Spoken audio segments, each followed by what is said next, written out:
Welcome back, everybody. I'm Tommy McCarthy, and this is Let's Talk Cyber. We are going to go straight into a subject that's really interesting to me because it's from the human to hybrid, which in itself is quite controversial, I believe.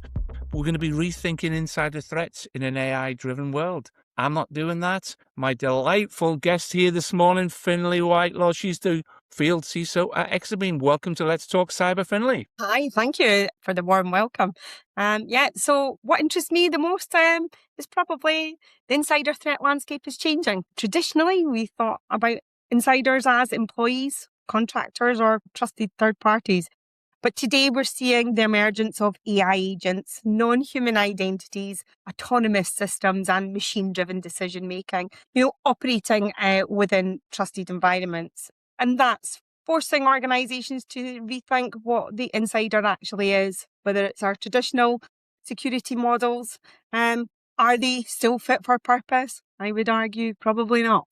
So, Findlay, it's interesting actually because you've set the scene perfectly for me, because when people hear the term insider threat, what do they get wrong? So the biggest misconception is that insider threats, they think they're always malicious employees. And when most people hear the term, they immediately think of a disgruntled member of staff or someone stealing data. But in reality, insider risk is much broader. It includes the negligent behaviour, compromised accounts, third-party access, excessive privileges, accidental data exposure, and now, as I said before, increasingly AI-enabled actions. The common factor isn't malicious intent.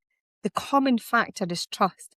And an insider is simply an entity or an identity operating from a position of legitimate access, trust, or authority. I think the problem we have here now, Findlay, because of the way the world is evolving, is the term insider threat. I think that's probably the misconception, because you've just expanded on what an insider threat is now, more so with the introduction of AI. And I guess that leads me on to, a pertinent question. How is AI changing the insider threat landscape? So I think it changes it in two fundamental ways. Firstly, it's amplifying human insider threats. So a person can now generate convincing phishing emails, create deepfakes, automate reconnaissance, summarize sensitive documents, and write code far more effectively than before. So AI acts as that force multiplier. And then secondly, we're seeing the emergence of AI as an operational actor inside organizations. AI agents are beginning to access systems, retrieve data, make recommendations, and even execute tasks on behalf of users. And these systems increasingly possess identities, permissions, and decision-making authority. And at that point is where we need to ask the difficult question: if an AI agent has access, autonomy, and influence, does it start to resemble an insider? And I'd argue that in many environments, it already does. Yeah, well, that's interesting, actually, because you've made reference to an AI agent almost in the term of being a digital employee.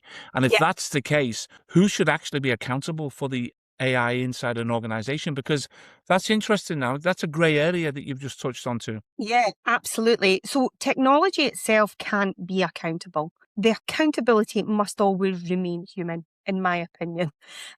Organizations need to treat AI agents much like they would a human employee.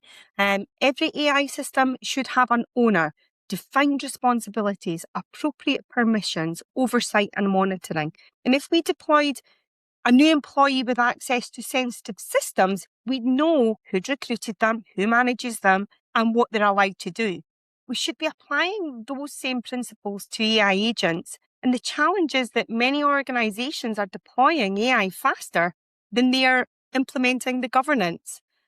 We often know more about our human workforce than we do about some of the AI systems that we're operating in our environments. Yeah, you touched on the word governance. Now, Findlay, I'm going to come back to that one. That'll be my curveball. But don't get too worried, because really, from my point of view, I guess we're seeing this right across industry, every sector.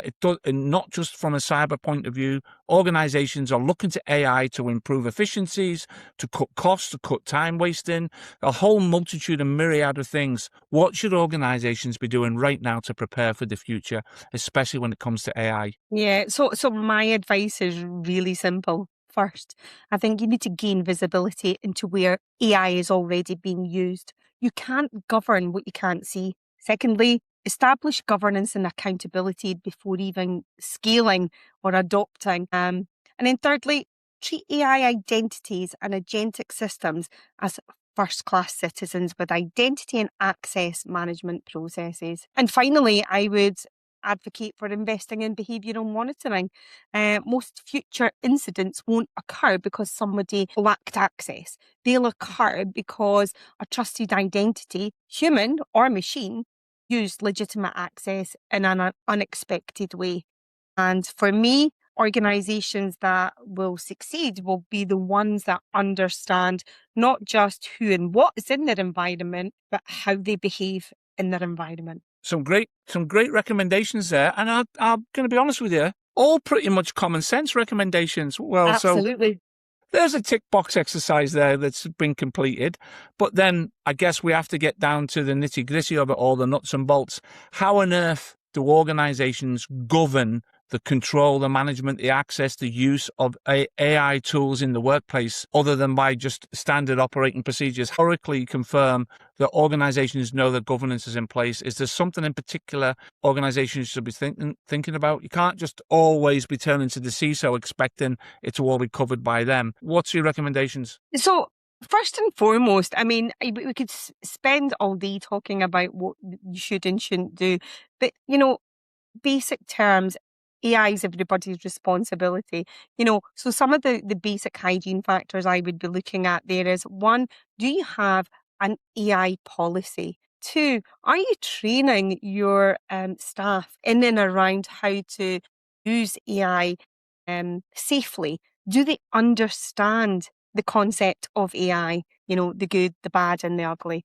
So I think it's down to everybody. It's not just a CISO's role. But it cuts across a wide scope of topics, really. Yeah. But I think there is a real lack of understanding about what AI is, and nevertheless, how do you govern it? How do we use it in a safe way? The good, the bad, and the ugly. Well, I'm out with two of them on Friday night, Findlay, so they'll be delighted to know how they've been referred to.